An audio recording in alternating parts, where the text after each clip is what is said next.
നല്ല കുത്തരിച്ചോറിൻ്റെയും കഞ്ഞിയുടെയൊക്കെ കൂടെ കഴിക്കാൻ തേങ്ങയൊക്കെ മൂപ്പിച്ചിട്ട ഒരു കിടിലൻ എരിശ്ശേരി ആയാലോ. ഇതിലില്ലാത്ത സാധനങ്ങളൊന്നുമില്ല കേട്ടോ, എല്ലാം ചേർത്തിട്ടുണ്ട്. വീഡിയോ സ്കിപ്പ് ചെയ്യാതെ ഫുള്ള് കാണണം. ഇഷ്ടപ്പെട്ട ചാനൽ ഒന്ന് ലൈക്ക് ചെയ്യും, ഷെയർ ചെയ്യും, സബ്സ്ക്രൈബ് ചെയ്ത് സപ്പോർട്ട് കൂടെ ചെയ്യണേ. താമസിക്കുന്നില്ല, നമുക്ക് നേരെ വീഡിയോയിലേക്ക് തന്നെ പോവാം.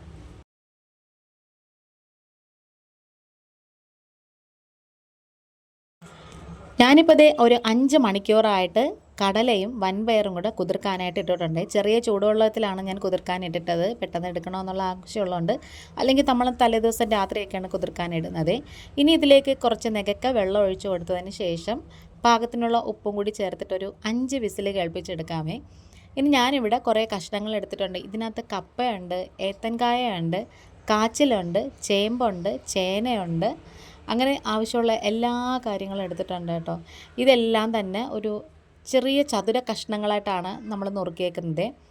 പ്രത്യേകിച്ചും ഇങ്ങനത്തെ എരിശ്ശേരിയൊക്കെ ഉണ്ടാക്കുമ്പം പ്രധാനമായിട്ടും വേണ്ട 2 ചേരുവകളാണ് കപ്പയും അതുപോലെ തന്നെ ഏത്തക്കായയും. സാധാരണ നമ്മൾ അമ്പലത്തിൽ നിന്നൊക്കെ അയ്യപ്പങ്കഞ്ഞിയെ കിട്ടത്തില്ലേ, അതിൻ്റെ കൂടെയൊക്കെ കിട്ടുന്ന ഒരു അസ്ത്രം, അതായത് എരിശ്ശേരി എന്നൊക്കെ പറയുന്നത് ഇതുപോലൊക്കെയാണ് ഇരിക്കുന്നത്. അങ്ങനെ നമ്മൾ ഗ്യാസ് ഓഫ് ചെയ്ത് വെച്ചപ്പോഴത്തേക്കും നമ്മുടെ കടല ആയാലും ശരി, വൻപയറായാലും ശരി, നല്ല വെണ്ണ പോലെ വെന്ത് വന്നിട്ടുണ്ട്. ഇനി അത് മിക്സ് ചെയ്യാൻ പറ്റിയൊരു പാത്രത്തിലേക്ക് നമുക്കങ്ങ് മാറ്റിയിട്ട് അതങ്ങ് മാറ്റി വെച്ചേക്കാം.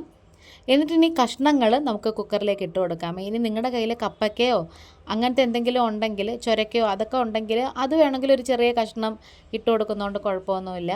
അതും നികക്കെ വെള്ളം ഒഴിച്ചിട്ടുണ്ട്. ഇനി ഇതിലേക്ക് കുറച്ച് മഞ്ഞൾപ്പൊടി, ഒരു കളറിന് വേണ്ടിയിട്ട് മാത്രം ഒരു നുള്ള് മഞ്ഞൾപ്പൊടിയും ഒരു നുള്ള് മുളക് പൊടിയും ആവശ്യത്തിനുള്ള ഉപ്പും കൂടി ചേർത്ത് ഒന്ന് മിക്സ് ചെയ്തതിന് ശേഷം ഒരു 3-4 ഇതള് കറിവേപ്പിലയും കൂടി ഇട്ടിട്ട് ഒന്ന് ചുറ്റിച്ചതിന് ശേഷം നമുക്കത് അടച്ച് വെച്ച് ഒരു 2 വിസിൽ കേൾപ്പിച്ചെടുക്കാമേ. 2 വിസിൽ മാത്രമേ കേൾപ്പിക്കാവൂ. കാരണമെന്ന് വെച്ചാൽ അല്ലെങ്കിൽ ചേമ്പൊക്കെ വെന്ത് ഉടഞ്ഞു പോകും, അതുകൊണ്ടാണ്. ഇനി ആ സമയം കൊണ്ട് നമുക്ക് അരപ്പ് റെഡിയാക്കി എടുക്കാം. ഒരു അരമുറി ചെറിയ തേങ്ങയുടെ അരമുറി ഭാഗം എടുത്തിട്ടുണ്ട്. അതിലേക്കൊരു 3-4 വെളുത്തുള്ളിയും 1 ടീസ്പൂൺ ജീരകവും 1/4 ടീസ്പൂൺ മഞ്ഞൾപ്പൊടിയും 1 ടീസ്പൂണോളം എരിവുള്ള മുളക് പൊടിയും കൂടി എടുത്തിട്ടുണ്ട്. അങ്ങനത്തെ 2 വിസിൽ കഴിഞ്ഞപ്പോഴത്തേക്ക് നമ്മുടെ കഷ്ണമൊക്കെ നന്നായിട്ട് ഇങ്ങനെ വെന്ത് ഉടഞ്ഞിട്ടുണ്ട്. ആ ചേമ്പൊക്കെ നന്നായിട്ട് വെന്തിട്ടുണ്ട് കേട്ടോ. ഇനി നമുക്കത് നേരത്തെ നമ്മളിത് മിക്സ് ചെയ്യാൻ വെച്ചിരുന്നൊരു പാത്രം ഉണ്ടല്ലോ, അതിലേക്ക് അങ്ങ് ഇട്ട് കൊടുക്കാം. ഇനി നമുക്ക് അരപ്പും കൂടെ ഇതിലേക്ക് അങ്ങ് ചേർത്ത് കൊടുക്കാം. ഇനി നമ്മൾ കഷ്ണങ്ങൾ ഇട്ടപ്പോഴത്തേക്കും കുറച്ച് വെള്ളമയം കൂടുതലാണെന്ന് തോന്നുന്നെങ്കിൽ ആ വെള്ളം ഒന്ന് വറ്റിയതിന് ശേഷം മാത്രമേ നമുക്ക് അരപ്പിട്ട് കൊടുക്കാവൂ.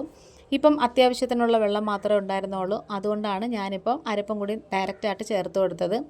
ഇനി മിക്സിയുടെ ജാറ് കഴുകിയ വെള്ളം കുറച്ചെടുത്തിട്ട് അത് കുക്കറിലേക്ക് ഒഴിച്ചിട്ട് അതും കൂടെ ജസ്റ്റ് ഒന്ന് കഴുകിയിട്ട് ഇതിലേക്ക് അങ്ങ് ഒഴിച്ചു കൊടുക്കാമേ. വെറുതെ ആ ഒരു അരപ്പും അല്ലെങ്കിൽ ആ കുക്കറിനകത്തുള്ള ആ ഒരു കഷ്ണങ്ങളുടെ ഒരു ടേസ്റ്റും ഒക്കെ കളയേണ്ട, അതുകൊണ്ടാണ്.